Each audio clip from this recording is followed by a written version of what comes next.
Hello everyone, this is Jeremy Goff with an episode of Dispelling Anti-Mormon Lies, Myths, and Rumors. This is a series that I do dispelling and disproving a lot of the anti-Mormon things you will find on YouTube, Facebook, and the internet, and from pastors of other churches. Today's topic is going to be probably the number one topic people attack the church over, and that is polygamy. And the reason that this topic is so controversial is because it is probably the most misunderstood topic within the church, leaving us with a very poor footing to be able to secure our faith, defend our faith, and to call out the antis for their lies and their twisting of the truth in history. So today my goal is to expose their lies, to expose their tactics. And remember, if someone is lying to you in order to try to convince you that your church isn't true, chances are they're not trying to convince you to believe in Christ, because Christ wouldn't use a lie to defend himself. So today's topic I'm going to be addressing is polygamy. Before I get started, as normal, I want to invite you to like my Facebook page or my YouTube channel, and then to share this with a friend if you do find it interesting. Also do a shout out in the comments of where you're coming from. It's always fun to see people from all around the world. So today's topic is polygamy. Polygamy, I'm going to be addressing two main areas of it, and the first area is going to be the notion that Joseph Smith was a pedophile. That's probably the biggest anti-line you'll hear about polygamy. And the second one is that they were men obsessed with having sex. And that's all polygamy is about. So first and foremost, I want to dispel the notion that Joseph Smith was a pedophile. This one is extremely easy to do. There's actually even 3 different arguments to do it. I find that the first one that most people will use is the historical context argument. And that is the argument that back in the 1800s, this wasn't unheard of. It wasn't unheard of for a man to marry a girl who was under 18. So when Joseph Smith married Helen Mar Kimball, a lot of people rationalized it saying, well, it is young, but it's not unheard of. Now, that argument can hold up some water. I don't like it because I think there's a better one. The next argument is that there was the Utah rule. And the Utah rule was established in Nauvoo, and it was simply this, that if you were to marry someone as a plural wife, you were not allowed to consummate the marriage unless she was over the age of 18. So that's a lot heavier, and that's a lot more likely to be able to debunk the notion that he's a pedophile. But there's even a better explanation than that. One that exposes the anti for what they truly are, and that is furthering the work of Satan, and that is kingdom building. The knowledge and the understanding of kingdom building or eternity-only sealings. See, what most of the antis won't tell you is that Joseph Smith wasn't actually married for time and all eternity with Helen Mar Kimball. He was married for eternity only. Eternity-only sealings don't happen anymore, and because they don't happen anymore, we don't understand them. So I want to go over the history of sealings and why there was eternity-only sealings and why we don't do them anymore real quick for you. Now, when the sealing ordinance was first restored by Joseph Smith, and he was sealed to Emma, he explained to everyone that we could become like God if we were sealed together as an eternal family unit, and we had an unbroken chain back to Christ. And so you have a lot of people in Nauvoo who are like, this is an amazing doctrine, and they were sealed to their family who was with them. But then the question became of, well, who am I supposed to be sealed to? So how do I get back to Christ? Because my parents rejected me. I can't be sealed to them. And the idea was that you could seal yourself to the brethren. Now, I'm not going to address the fallacy of believing that the brethren are guaranteed that they're not going to make mistakes and they're going to all make it, because they weren't. But that's what they did back then, is they would seal themselves to the prophet and to the apostles.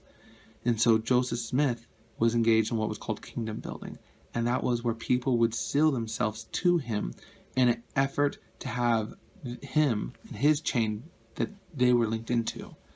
Now, this idea was very prevalent. When Joseph Smith died, hundreds of women were sealed to him after his death. And it wasn't because they wanted to do something with his body, but because they wanted to be linked to him, because they viewed him as a sure way of guaranteeing that they were going to have an unbroken chain. This continued for 4 church presidents. Wilford Woodruff was the one who stopped it. Wilford Woodruff stopped the notion, an idea of kingdom building, when he had a vision of the spirit world. And in his vision of the spirit world, he saw people accepting the gospel. And he realized that kingdom building was missing the boat. And he told the saints that the practice was being done away with, because their ancestors, their parents, their grandparents who had died had accepted the work on the other side, and that the saints were not doing their work because they assumed they weren't going to accept it. When Joseph Smith first restored sealings, that wasn't knowledge, that wasn't a belief. But Wilford Woodruff, as the prophet, received further revelation, further insight, further clarification, just like President Nelson can do so today. Now, Wilford Woodruff's revelation changed a couple things. First off, the kingdom building practice was done away with immediately, and thousands of sealings were annulled across the West. People went and they said, you know what? I don't need to be sealed to Brigham Young anymore, or Joseph Smith, or Wilford Woodruff. I want to be sealed to my parents. And so they had thousands of sealings annulled. And they started to do their own genealogy work. That's where the Utah Genealogical Society was started, was that effort to find out your own ancestors and be sealed to them. But rewind back to Joseph Smith's day, that wasn't the belief, that wasn't the practice. So when you have Heber C. Kimball come to Joseph Smith and say, hey, I want to make sure that my family makes it. Can we seal my family to your family, so that way my links and my chain are chained to yours, and we make it? Joseph Smith says yes. And so he was sealed to Helen Mar Kimball, a 14-year-old girl. Well, actually, I believe it's just before her 14th birthday. But it wasn't because he wanted to have sex with her. It was because they were trying to link those two kingdoms together. He wanted to make sure that Heber C. Kimball's wishes were there, that they had the opportunity to be together as a family, as an unbroken chain. Now, understand that historical context, you can easily look at the anti and say, you're lying. At worst, you're intellectually dishonest or ignorant. At best, you're propagating a lie calculated by Satan to try to destroy the work of the Lord. Now, moving on, the next aspect of polygamy is probably the second most common, and that's the other one I'm going to address today. And that is that polygamy was a patriarchal thing where the men would go around and pick a woman and say, I'm going to marry you for my second wife. And it was a bunch of horny men doing awful things. And that can be most easily dispelled with the understanding of how plural marriage worked. How plural marriage worked was actually quite simple. There was a couple steps. First step is the man had to have the prompting, the revelation, whatever you may call it, that he had to take a second wife. If he didn't have that, didn't do that. Second step is he had to receive permission from his wife. If she didn't get permission, the law of Sarah wasn't fulfilled, didn't get married. Third step was once those two things had been done, once a man had decided, I feel like we need to add someone to our family, and the woman, the wife of the family, said, you know what, I agree, you should marry that lady. Then they went to the priesthood authority, the people with the keys, and they said, we feel like we should add sister so-and-so into our family. And then the one with the priesthood keys would pray about it. And he would look at the circumstances and say, could you provide for an additional family? Are you well enough off? Are you in good standing in the church? Do you keep your covenants? Do you uphold the prophet? And if all those things were satisfied and he prayed and received revelation that it was supposed to happen, then at that point they proceed to the next step. And that was going to the family of the lady and asking permission from the next of kin, whether it was her dad or her brother, her uncle, and asking them permission to marry. And if they said no, kibosh, stop right then and there. If they said yes, it then went to the final step. And the final step was the girl had to decide it was her choice as well. If she said no, I'm not feeling it, I don't like this idea, then the kibosh was put on it. There were lots of plural marriages that were stopped at every step along the way. It was not a thing where the men were telling the women what to do. The women had the ultimate choice. If they said no, the answer was no. It was consensual in every definition of the term. Now, understanding that polygamy was not a patriarchal thing, then the final question people have is, well, why? Why polygamy? On my mission, I taught a lady, her name was Marcia. When she found out about polygamy from her anti-Mormon brother, she lost it. She freaked out at us, and I'm like, Marcia, calm down. First and foremost, polygamy was not practiced this century or last century, but 2 centuries ago. It's been over 100 years since it was abolished. Think about that for just a second. And she stops, she goes, oh, that's a long time. I'm like, that's a weak excuse. Let me explain even better. And we went and we opened up the Bible and we read the stories of Abraham, Isaac, and Jacob, David, and Solomon. And her eyes went wide and she goes, this is my history. This is Christianity. Why does Christianity believe this? I've got so many more questions now. And I said, the Book of Mormon answers those more questions. And we opened up to Jacob, and we read in Jacob where Jacob says that in the times of old, God gave certain men, remember, priesthood keys, one of the steps, God gave certain men authorization to marry more than one wife. But anyone who did not receive that authorization, didn't follow those 5 steps, were sinning. Now, Jacob said that as the one holding the keys, that the declaration was that the rule of thumb throughout all of eternity, both time and in heaven, was that marriage is monogamous. Marriage is between one man and one woman. It is not polygamous.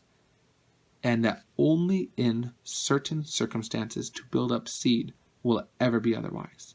And we explained to this lady that in the days of Abraham, Isaac, and Jacob, that was one of those conditions to build up seed, to build up the kingdom of Israel. In the early days of the church with Brigham Young and Joseph Smith, Wilford Woodruff, Lorenzo Snow, it was also the case to build up the kingdom. Less than 11% of the church, is about 10% of the church, has practiced polygamy back in those days. The vast majority were still monogamous, even in the days of Brigham Young. But that was the foundational base that brought about hundreds of thousands of active members of the church, hundreds of thousands of missionaries and apostles and prophets. They were the active members who raised up a righteous seed. And just like the exception was granted, when the Lord said it was done, it was done. And for over 100 years, if you're caught practicing it, you will be excommunicated. Now, that is how polygamy works. Couple of house cleaning items. First and foremost, polygamy was not a new ordinance. Polygamy was the sealing ordinance performed a second time. There was not a new covenant. There was not a new ordinance. We still have all the same blessings that the early saints had who entered into polygamous marriages. No blessing is greater for them than it will be for us if we keep our covenants. Second off, there's a notion or an idea that there will be polygamy in heaven, and that in the millennium you will be polygamous, and that you have to be polygamous to be exalted. That is not true. You do not have to be polygamous to be exalted. You don't have to be married to more than one woman. That is not the law.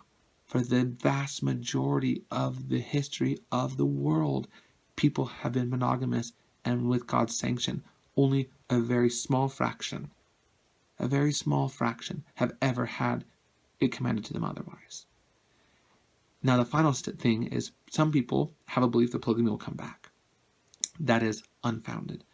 The only church leader in the history of the church since the proclamation from Wilford Woodruff that the polygamy was ending that has ever even hinted that polygamy might come back was censored by the First Presidency and the Quorum of the 12, told to remove it from his book, and in later versions of the book, it was not there. There is no doctrinal foundation for the notion that polygamy is coming back. Polygamy existed for a very short period of time. It's been disabled and disbanded, and if you're caught doing it, you're excommunicated, and it's been that way for over 100 years.